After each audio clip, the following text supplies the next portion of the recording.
Guess what? It's great grandma's turn to read. Are you ready? Dasher can't wait for Christmas, so cuddle up. And you can cuddle up with your great grandma and read a beautiful Christmas story. Dasher lives with her family in the North Pole. She spends her days playing happily with the other reindeer. In the evenings before bedtime, they all practice flying under the glow of the North Star. Remember, Mama often says, if you ever get lost, just look for the North Pole. You can always find your way back home. That's the picture.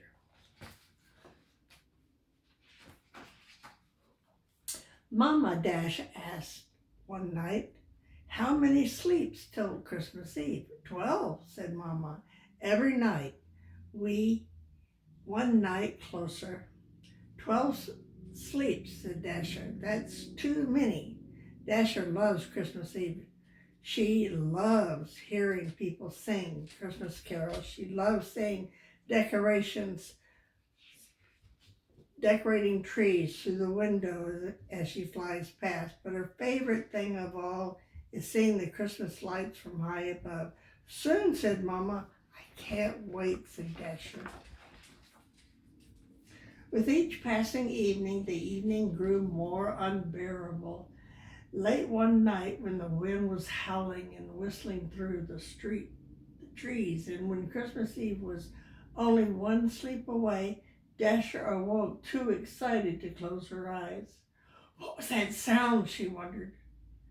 There it is again. It sounds like Christmas carols. She stood up. She looked back at her sleeping family. I'll be back before they even know I'm gone, she said to herself, and started running. And then she took to the sky. Dasher flew toward the music, but as the wind died down, the sound disappeared. I'll go just a little bit further, she thought. Dasher kept flying. She was about to turn back when she noticed a bright, colorful glow in the horizon. Christmas lights. She flew faster. Ooh! It was everything Dasher had dreamed of all year long. It's a city full of lights. Dasher was having so much fun she barely noticed that it started to snow. The sky was a blanket of white. I better get home, she thought. She looked all around for the North Pole, but she couldn't find it anywhere. I'm pretty sure it's this way, she decided, and she started flying. She can't find her way because it's snowing and the snow covers up the stars. Dasher flew for a long time. She kept hoping she would remember the way, but nothing looked familiar. She was exhausted and hungry, and just as she was beginning to worry, she spotted something bright in the distance. She flew toward the light. As she got closer, she saw that it was a beautiful Christmas tree in the front yard of a little house. I'll just rest my eyes for a minute, she thought. Oh. When Dasher opened her eyes, she felt blinded by the brightness. Snow still filled the sky, but now it was daylight. Suddenly Dasher was terrified and startled by a sound. Good morning, said the voice. It was a little child standing next to her, all bundled up for the storm. Are you one of Santa's reindeer, said the child. At first, Dasher was not sure if she should answer. But then she thought about all the children she had known and how they had all been so kind to her. Dasher nodded. Are you lost, said the child. Dasher nodded again. Are you hungry? Dasher's stomach grumbled. Do you like carrots, said the child. Dasher stood up. I'll be right back. Dasher devoured a big bowl full of carrots. Then she noticed that the child was holding out a small circular object. You live in the North Pole, right, said the child. Dasher nodded. Okay. This is a compass, said the child. See that little red thing? It all points north. So if you fly that way and just keep going, you'll find your way home. Thank you, said Dasher. The child's eyes opened wide. You're welcome, said the child, and here you can keep the compass. I think you need it more than I do. Tonight is Christmas Eve. You've got to get home. Oh, she put it on his neck. Dasher headed north, but then turned back. What's your name? The child says. My name is Charles. What's yours? I'm Dasher. It's really nice to meet you, Charlie. Mary says Charlie. Nice to meet you, Charlie. Christmas Eve came. Merry Christmas, Dasher, said Charlie, and then Dasher flew to the sky. Dasher flew as fast as she could, checking the compass ever so often. Finally, the snowflakes stopped falling. The clouds parted, and there it was, the North Star. When Dasher arrived at the North Pole, she saw that Santa's sleigh was nearly all packed and ready. Dasher, said Mother, where on earth have you been? I'm sorry, Mama. I just couldn't wait. Hello there, Dasher, said Santa. Have a bit of adventure? Yes, Santa, and I know it's the last minute, but I have a favor to ask. Ah, sounds serious. Let's go to the workshop. You can have some carrots and tell me all about it. Oh, I can't hardly see with the dark light. That night, gosh, Dancer helped guide Santa's sleigh from rooftops to rooftops, delivering toys to children all over the world. When Santa's sleigh landed on the rooftop of a little house with a Christmas tree in the front yard, Dasher felt so excited than ever. Is this the one, Dasher? Asked Santa. This is it. Santa, can I see it one more time? Santa pulled out a soft velvet bag that fit perfectly in the palm of his hand. Dasher gave it a little nudge. She looked at Santa and nodded, and with that, he disappeared down the chimney. I bet I know what it was. Oh. By the time they returned to the North Pole, Dasher was exhausted.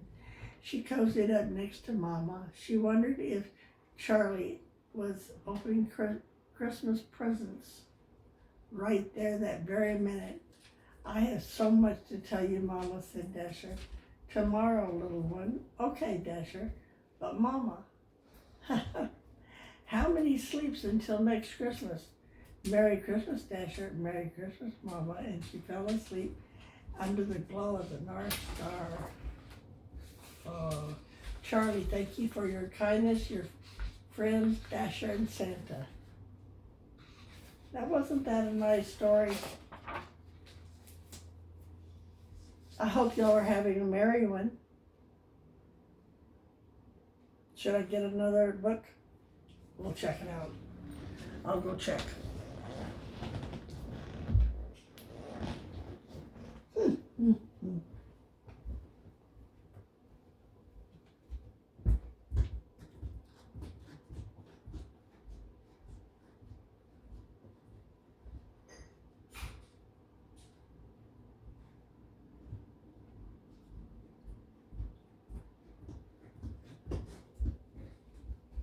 I'm back. Okay, let's see what we have here. Once Upon a Christmas. Let's see. Once Upon a Christmas. It shows him getting in the chimney.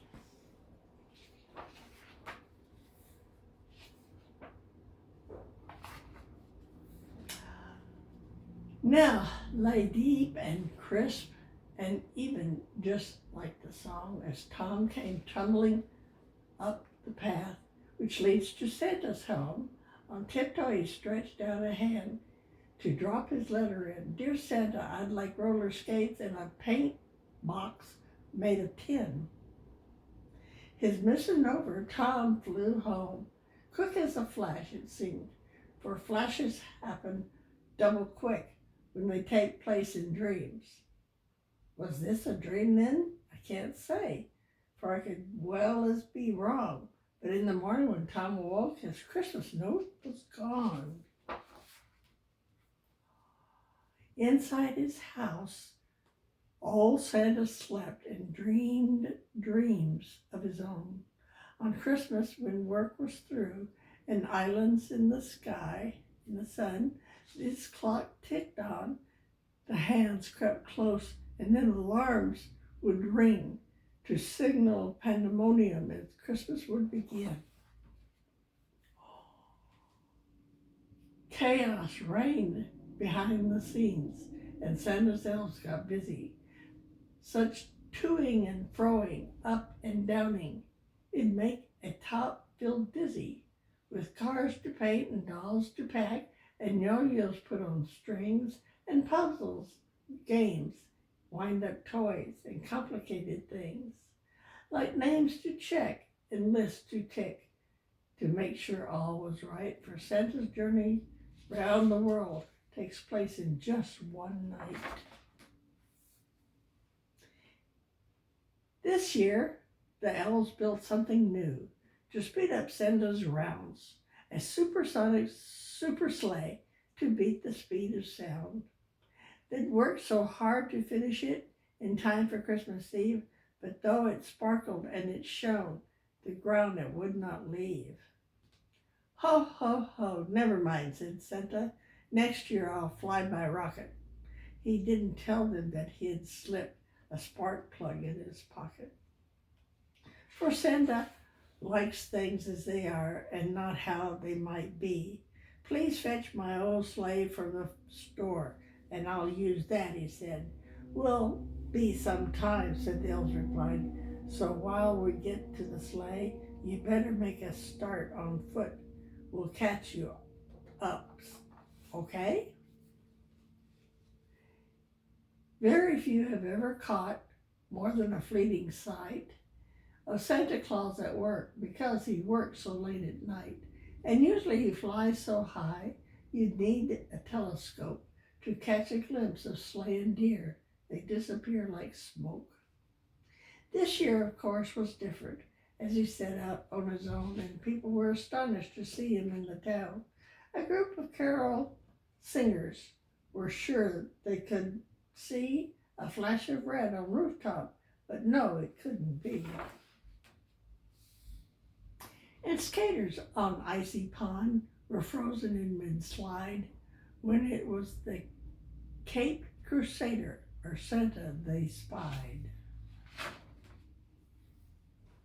But luckily for all of these was a small boy with a sled who had a perfect hidden view as Santa plowed ahead.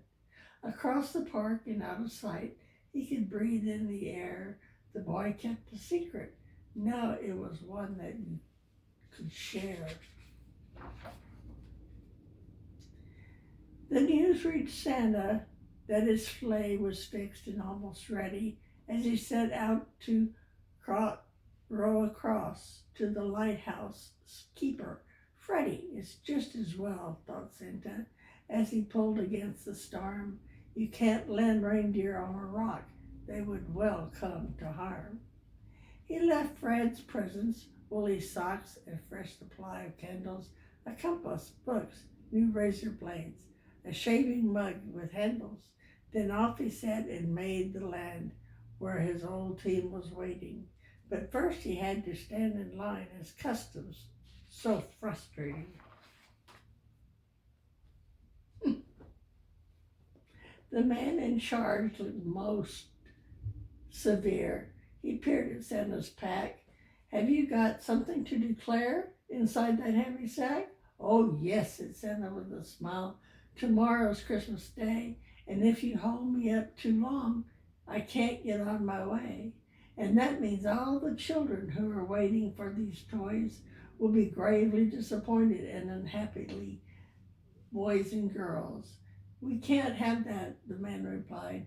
You best go right on through. I've got 2 kitties of my own, and I don't know what I'd do if they woke up tomorrow to find their stockings bare. You'll want your reindeer, I suppose. Turn left, first right, there.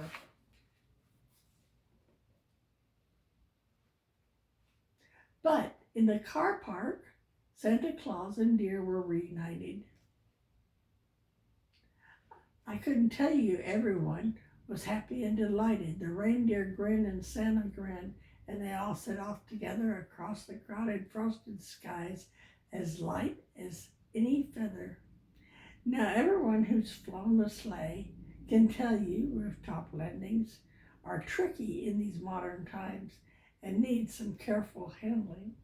But Santa is an expert and his reindeer are the best, so they hardly stir a snowflake when they first came down to rest.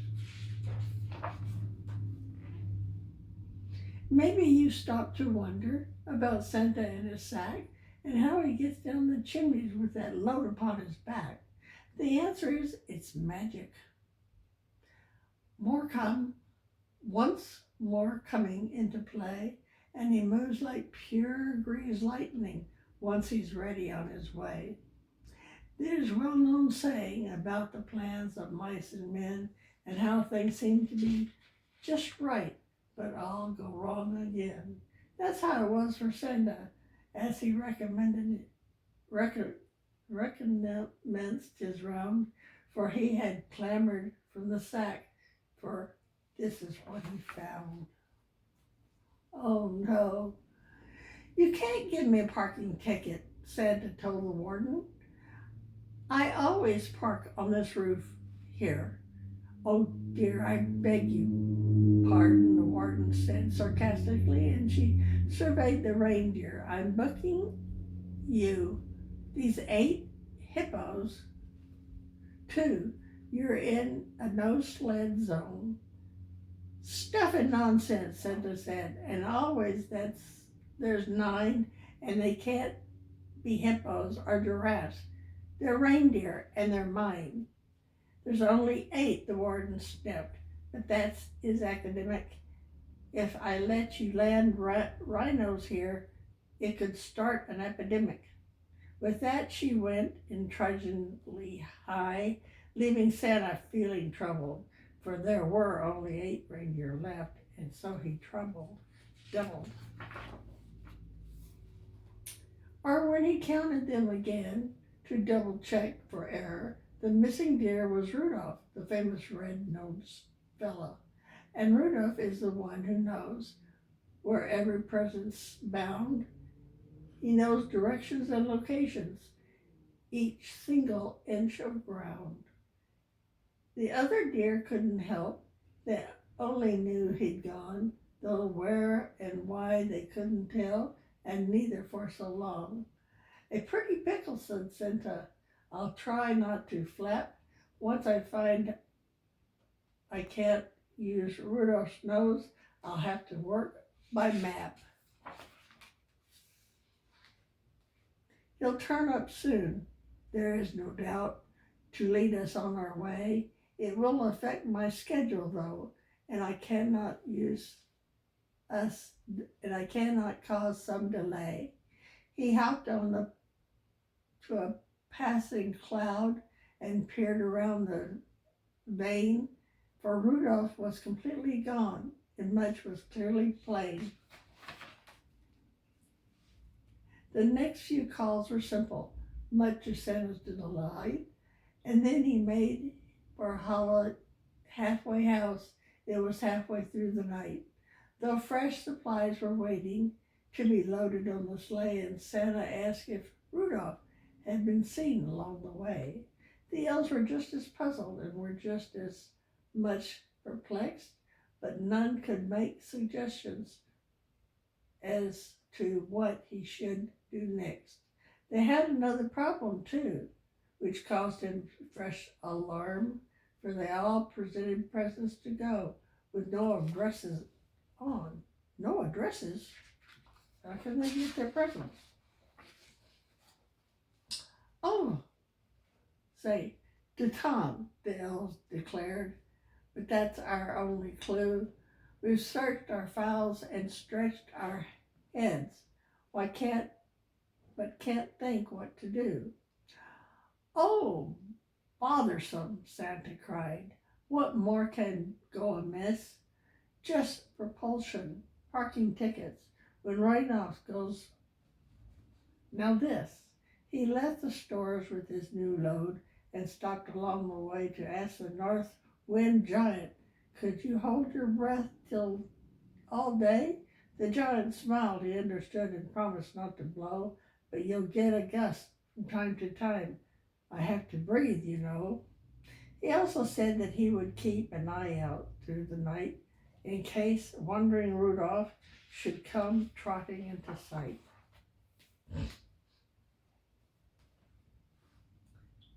Well, meanwhile, everyone's sleeping snug as young Tom's house, except for Pudding, his small cat, and his even smaller mouse, whose name was Arthur, by the way, and Arthur was quite worried. He had never been this late before, he said, then quickly scurried across the garden, deep with snow, just to get a better view. But though he looked and peered and stared, he spotted nothing new. No Santa Claus in coat of red, no reindeer and no sleigh, but worst of all, no presents for young Tom on Christmas Day. But I can tell you Santa Claus has never given up. With gifts delivered thanks to Map, he sent his reindeer off. You find that rascal Rudolph and you tell him to go home. I'm sure in time I'll find that it's Tom,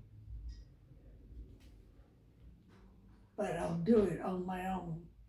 The snowman, who had overheard, said, do my ears deceive? I know a boy named Thomas. He built me, I do believe. He also gave me this little red old scarf and these old gloves and hat. But Santa checked his list and sighed. Wrong time, alas. Santa carried on his way when suddenly a noise, trumpets, fiddles, and trombones and laughing boys and girls. He peered in great astonishment as what he saw within. It was, of course, a pantomime, the source of all the din. But through he asked the manager, the actors, and the crew, it seemed that no one could assist, and so his problems grew. His spirit sagged, his big sack dragged, his hopes were so forlorn, there seemed no way that he could find young Tom before the dawn.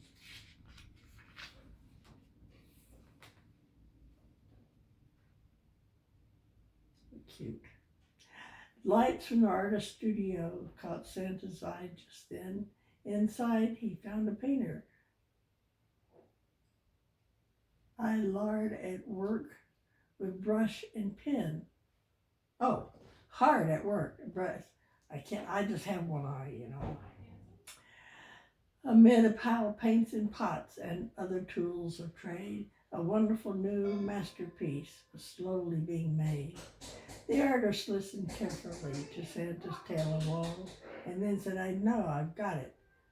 Why can't I, before you go, draw up a picture of this boy to help you win this race? But Santa sighed, no good, he sighed. I've never seen his face. Well, seeking inspiration and a place to warm his feet, old Santa sipped a cup of tea and had a bit to eat. He asked around if anyone could help him in his quest. One clue is all I need, he said, and I can do the rest. A boy in the next table said he knew someone named Tom. He was 85 years old, so couldn't be the one. With a heavy heart, with warmer feet, Santa went on his way, but had a mixed up with his hat which caused him some delay.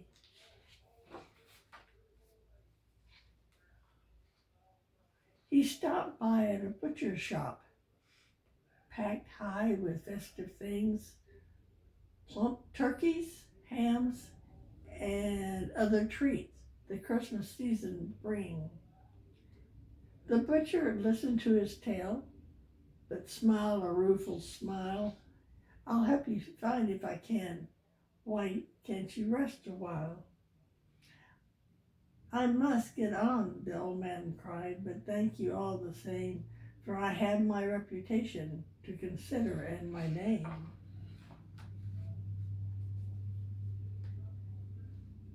A rose for Christmas, dear Santa, sir, a voice called in the street, and Santa saw a flower seller, tired, cold, and weak.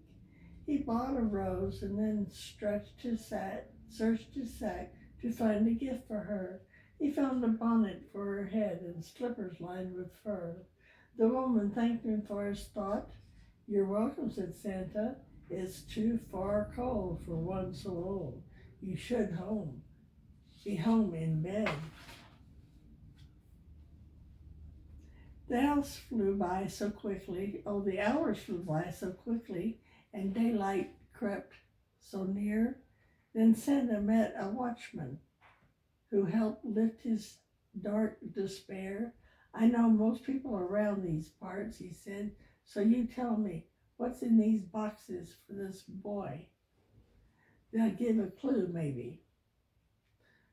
Good thinking, watchman, cried Santa. I never thought of that. Let's see, a paint box, skates, yes, and things for a mouse and a cat. A mouse and a cat? Then there was only one who answers with that description. You want Tom, the farmer's son.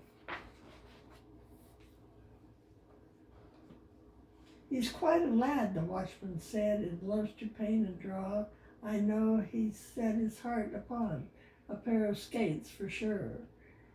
He also has a little cat named Pudding, and a mouse. I'm certain he's the Tom you want. I'll help you find his house. The direction he gave Santa were as clear can be, but even with them, Santa went off course a mile or 3 as dawn crept close. The old man knew he had taken the wrong lane, but he met a local shepherd, set him right again.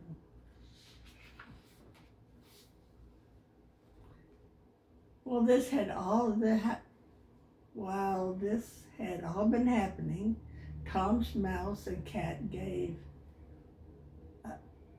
up. I think it's safe for us to say our master's out of luck, said Arthur, as in a tearful voice to his large, furry chum.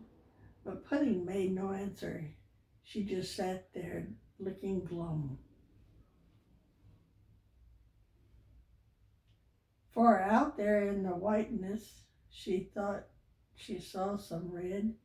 A glimpse at first, but no more than that. And then she turned her head. He's made it, Arthur. Come and look. He's heading up the drive, the beard and sack and the big black boots. Look, Santa has arrived. You never saw such howdy-doos when Santa's clambered in, for Pudding purred, mewed, and stretched, and Arthur did a spin. We thought you had forgotten us, she squeaked, his face alight. Then his eyes and Pudding's widened as they heard Santa's delight. No Rudolph, quarreled Pudding, and no address at all. Then you have our admiration for managing this call. Most people would have given up a long time ago. I almost did a time or two, Santa whispered to them low.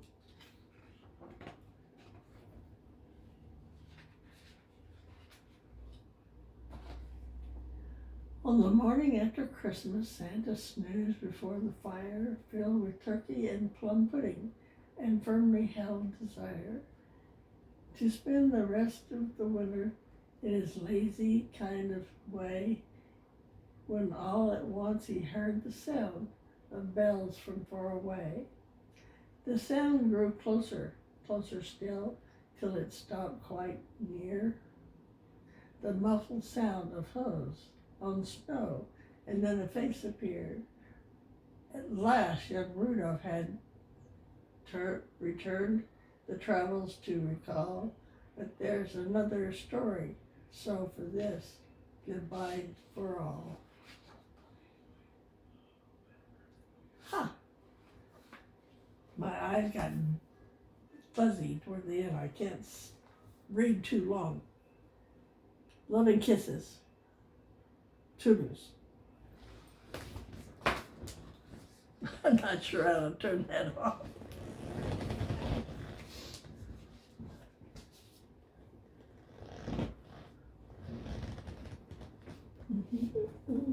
Do even more.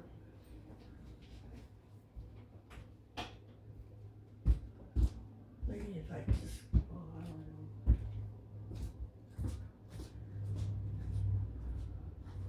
I don't know how to turn it off. I do. Is it my turn? Yeah. This is a good one. Rick should read it.